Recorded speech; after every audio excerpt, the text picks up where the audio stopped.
কারণ ওই দিনেই তার গলা থেকে রক্ত আসছিল এবং কফের সাথে রক্ত আসছিল। এবং জামা হারিয়ে যাওয়ার পর থেকে শরীর ব্যথা, শরীরে অস্থিরতা, বুক ধড়ফড়, দম বন্ধ হয়ে আসা, নিঃশ্বাস বন্ধ হয়ে আসা, মেজাজ খিটখিটে হয়ে যাওয়া এবং নাক মুখ দিয়ে রক্ত আসা, এই বিষয়গুলো তো ছিল, ঠিক না? হ্যাঁ হ্যাঁ, অবশ্যই ছিল। এই গত দু একদিন আগে আমার এক প্রিয় বাগিনী হঠাৎ আমাকে ফোন করলো যে মামা, হঠাৎ আমার একটা জামা হারিয়ে গিয়েছে এবং জামাটা ব্যবহার করার মতো ছিল।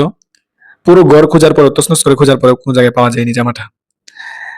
এর দুই দিন পরেই বাগ্নির শরীরে বিভিন্ন ধরনের ব্যথা, জ্বালাপোড়া এবং মেজাজ খিটখিটে হয়ে যাওয়া সহ বিভিন্ন ধরনের এবং অস্থিরতা সহ বিভিন্ন ধরনের পেরেশানিতে বাগ্নি ভুগতেছিল।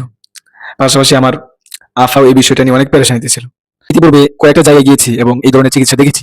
তো ওই সকল জায়গায় কোরআনের তেলাওয়াত, কোরআনের আয়াত, কোরআনের শব্দ, কোরআনের কালিমা, এগুলোর আওয়াজ খুব কমই পেয়েছি। কিন্তু আমার কাছে এই যে চিকিৎসাটা, আপনার যে চিকিৎসাটা, বাস্তবেই মনে হয়েছে আল্লাহর উপর ভরসা রেখে, আল্লাহর উপর আস্থা রেখে সম্পূর্ণ কোরআনিক চিকিৎসা, কোরআনের মাধ্যমে চিকিৎসাটা আপনি দিয়েছেন আমাদেরকে। এবং আমাদের আল্লাহ তাআলার প্রতি অগাধ আস্থা ছিল, বিশ্বাস ছিল যে কোরআনিক চিকিৎসার মাধ্যমে, কেবল কোরআনিক চিকিৎসার মাধ্যমে একজন রোগী রোগ থেকে আরোগ্য লাভ করতে পারে। তো আমরা কি রোগীর আড়ালে কোনো কাজ করছিলাম নাকি রোগীর সামনে? অবশ্যই রোগীর সামনাসামনি কাজ হয়েছে এবং আমিও ছিলাম, আমার বোনও ছিল উপস্থিত এবং আমরা সচক্ষে দেখেছি কাজটা কিভাবে হয়েছে সম্পূর্ণ কোরআনিক চিকিৎসার মাধ্যমে। এবং আমার বাগ্নি যখন এখানে উপস্থিত হয়েছে তখন তার শরীরের অবস্থা ছিল আগের মতোই, অস্থিরতায় ভুগতেছিল, বিভিন্ন সমস্যায় ছিল। আপনি আমরা যখন কাজ করছি, কাজ করার পর কতক্ষণ বা আপনার কাজ করার পর কি অনুভূতিটা আপনার ভাগ্নি কি বলছিল আপনাকে, এবং আমাদের কাজটা যে করে দিছি এখনো পর্যন্ত কি পরিস্থিতি আছে জানাবেন? আলহামদুলিল্লাহ, কাজ শেষ হওয়ার পরই আমার বাগ্নি কিছুক্ষণের মধ্যেই এই বৈঠকেই এই কথা বলতে বাধ্য হয়েছে যে মামা, এখন আমার ভিতরে অস্থিরতা বলতে কিছু নেই, আমার আগ থেকে অবস্থা খুবই স্বাভাবিক। এমনকি আমি আজকে 2 দিন হয়ে গেছে, আজকেও বাগ্নির সাথে 2বার যোগাযোগ করেছি, গতকালও যোগাযোগ করেছি। এরপর থেকে তার অস্থিরতা যে জিনিসটা ছিল একেবারে উধাও হয়ে গেছে এবং এগুলোর বিন্দু মাত্র সিমটম এখনো পাওয়া যায়নি। আলহামদুলিল্লাহ, আল্লাহ পাকের কাছে অসংখ্য শুকরিয়া। আল্লাহ। আসসালামু আলাইকুম ওয়া রাহমাতুল্লাহি ওয়া বারাকাতুহু। প্রিয় দর্শক, আশা করি আলহামদুলিল্লাহ সকলে ভালো আছেন। আলহামদুলিল্লাহ, আজকে একটা ব্যতিক্রমী ভিডিও নিয়ে আসছি। আজকে আমাদের এখানে এক হযরত আসছে, মুফতি আব্দুল্লাহ সাহেব। তো কথা না বাড়ায় সরাসরি হুজুরের কাছে চলে যাবো ইনশাআল্লাহ। হুজুর আমাদের এখানে কেন আসছিল এবং আমাদের চিকিৎসা সম্পর্কে হুজুরের মতামত জানবো, আমাদের চিকিৎসা সম্পর্কে সম্পূর্ণ বিষয়গুলো হুজুরের মুখ থেকে শুনবো। তো প্রিয় দর্শক, আপনারা অবশ্যই পূর্ণ ভিডিওটা দেখবেন ভালো করে। আসসালামু আলাইকুম।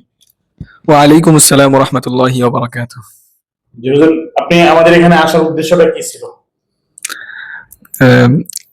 আসলে অনেকদিন আগ থেকেই জানতাম আপনি কোরআনিক চিকিৎসা করেন, কোরআনের মাধ্যমে চিকিৎসা করে কোরআনের মাধ্যমে রোগীদের চিকিৎসা করেন এবং দীর্ঘদিন যাবত আপনার সাথে আমার সম্পর্ক ছিল। এই সুবাদে গত 2-1 দিন আগে আমার এক প্রিয় বাগিনী হঠাৎ আমাকে ফোন করলো যে মামা, হঠাৎ আমার একটা জামা হারিয়ে গিয়েছে এবং জামাটা ব্যবহার করার মতো ছিল। পুরো ঘর খোঁজার পর, তছনছ করে খোঁজার পরে কোনো জায়গায় পাওয়া যায়নি জামাটা। এর 2 দিন পরেই বাগ্নির শরীরে বিভিন্ন ধরনের ব্যথা, জ্বালাপোড়া এবং মেজাজ খিটখিটে হয়ে যাওয়া সহ বিভিন্ন ধরনের এবং অস্থিরতা সহ বিভিন্ন ধরনের পেরেশানিতে বাগ্নি ভুগতেছিল। পাশাপাশি আমার আফাও এই বিষয়টা নিয়ে অনেক পেরেশানিতে ছিল। তবে তারা যে ভালো কাজটা যেটা করেছে সেটা হচ্ছে তৎক্ষণাৎ আমার সাথে যোগাযোগ করেছে এবং বলেছে মামা, এই নিয়ে কি করা যায়।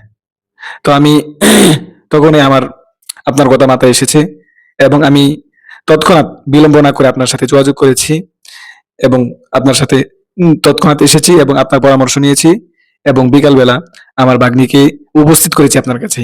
কারণ ওই দিনেই তার গলা থেকে রক্ত আসছিল এবং কফের সাথে রক্ত আসছিল এবং আপনি হয়তো অবশ্যই এটা দেখেছেন। মূলত আপনি একাধারে বলবেন আর কি, মানে তার যে সমস্যাগুলো ছিল, তার জামা হারিয়ে যাওয়ার পর থেকে শরীর ব্যথা, শরীরে অস্থিরতা, বুক ধড়ফড়, দম বন্ধ হয়ে আসা, নিঃশ্বাস বন্ধ হয়ে আসা, মেজাজ খিটখিটে হয়ে যাওয়া এবং নাক মুখ দিয়ে রক্ত আসা, এই বিষয়গুলো তো ছিল, ঠিক না? হ্যাঁ হ্যাঁ, অবশ্যই ছিল। এই বিষয়গুলো যখন ছিল তখন তো আপনি আমাদের সাথে যোগাযোগ করছেন এবং তৎক্ষণাৎ আপনি সরাসরি নিজে ওই রোগীকে আপনি নিয়ে আসছেন, আপনার ভাগ্নিকে আপনি নিয়ে আসছেন। তো নিয়ে আসার পরে যখন আমরা চিকিৎসা করলাম, আমাদের চিকিৎসা পদ্ধতিটা আগে একটু বলবেন, আমাদের চিকিৎসা পদ্ধতিটা কেমন লাগছে? আমি ইতিপূর্বে কয়েকটা জায়গায় গিয়েছি এবং এই ধরনের চিকিৎসা দেখেছি। তো ওই সকল জায়গায় কোরআনের তেলাওয়াত, কোরআনের আয়াত, কোরআনের শব্দ, কোরআনের কালিমা, এগুলোর আওয়াজ খুব কমই পেয়েছি। কিন্তু আমার কাছে এই যে চিকিৎসাটা, আপনার যে চিকিৎসাটা, বাস্তবেই মনে হয়েছে আল্লাহর উপর ভরসা রেখে, আল্লাহর উপর আস্থা রেখে সম্পূর্ণ কোরআনিক চিকিৎসা, কোরআনের মাধ্যমে চিকিৎসাটা আপনি দিয়েছেন আমাদেরকে। এবং আমাদেরও আল্লাহ তাআলার প্রতি অগাধ আস্থা ছিল, বিশ্বাস ছিল যে কোরআনিক চিকিৎসার মাধ্যমে, কেবল কোরআনিক চিকিৎসার মাধ্যমে একজন রোগী রোগ থেকে আরোগ্য লাভ করতে পারে। তো এবং আপনার রোগী আমরা যখন কাজ করছি, আমরা কি রোগীর আড়ালে কোনো কাজ করছিলাম নাকি রোগীর সামনাসামনি? অবশ্যই রোগীর সামনাসামনি কাজ হয়েছে, এবং আমিও ছিলাম, আমার বোনও ছিল উপস্থিত, এবং আমরা সচক্ষে দেখেছি কাজটা কিভাবে হয়েছে সম্পূর্ণ কোরআনিক চিকিৎসার মাধ্যমে। এবং আমার ভাগ্নি যখন এখানে উপস্থিত হয়েছে, তখন তার শরীরের অবস্থা ছিল আগের মতোই, অস্থিরতায় ভুগতেছিল, বিভিন্ন সমস্যায় ছিল।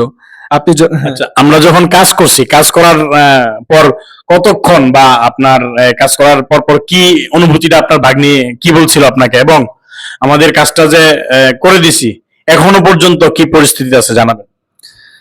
আলহামদুলিল্লাহ, কাজ শেষ হওয়ার পরপরই আমার ভাগ্নি কিছুক্ষণের মধ্যেই এই বৈঠকেই এই কথা বলতে বাধ্য হয়েছে যে মামা, এখন আমার ভিতরে অস্থিরতা বলতে কিছু নেই, আমার আগ থেকে অবস্থা খুবই স্বাভাবিক। এমনকি আমি আজকে 2 দিন হয়ে গিয়েছে, আজকেও ভাগ্নির সাথে 2বার যোগাযোগ করেছি, গতকালও যোগাযোগ করেছি। এরপর থেকে তার অস্থিরতা যে জিনিসটা ছিল একেবারে উধাও হয়ে গিয়েছে, এবং যে রক্ত ছিল সেগুলো এগুলোর বিন্দু মাত্র সিমটম এখনো পাওয়া যায়নি। আলহামদুলিল্লাহ, আল্লাহ পাকের কাছে অসংখ্য শুকরিয়া যে আল্লাহ পাক আপনার মাধ্যমে, আপনাকে উসিলা করে আমাদেরকে এত সুন্দর একটা এই সুস্থতা উপহার দিয়েছেন আল্লাহ পাক আমাদেরকে। এবং আশা করি আল্লাহ দর্শকদের উদ্দেশ্যে, আমাদের চিকিৎসা সম্পর্কে দর্শকদের উদ্দেশ্যে কিছু নসিহা পেশ করবেন হযরত, আপনার কাছে মুআদ্দাবা গুজারিশ।